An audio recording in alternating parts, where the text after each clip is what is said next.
અમદાવાદ મિત્ર ન્યૂઝમાં આપનું સ્વાગત છે।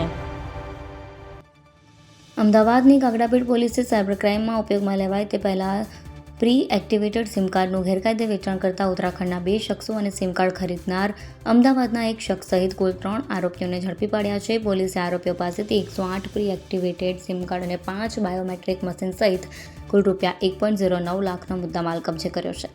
ડીસીપી ઝોન 6 ભગીરથ ગઢવીએ જણાવ્યું હતું કે કાકડાપીઠ પોલીસને ચોક્કસ બાતમી મળી હતી કે કેટલાક શખ્સો પ્રી એક્ટિવેટેડ સિમ કાર્ડ સાથે આવવાના છે।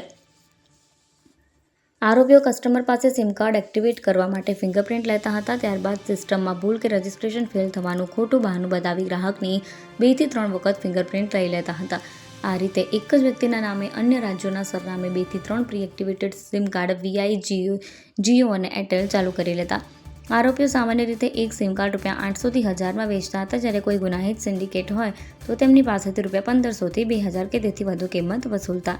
માત્ર 10 અને 12 પાસ આ આરોપીઓ સોશિયલ મીડિયા પ્લેટફોર્મ જેવા કે વોટ્સએપ, ટેલિગ્રામ અને ઇન્સ્ટાગ્રામ દ્વારા એકબીજાના સંપર્કમાં આવ્યા હતા અને છેલ્લા 1 થી 2 વર્ષથી આ ગેરકાયદે પ્રવૃત્તિ ચલાવતા હતા। પોલીસે આ રેકેટના તાર અન્ય ક્યાં જોડાયેલા છે તે દિશામાં વધુ તપાસ હાથ ધરી છે।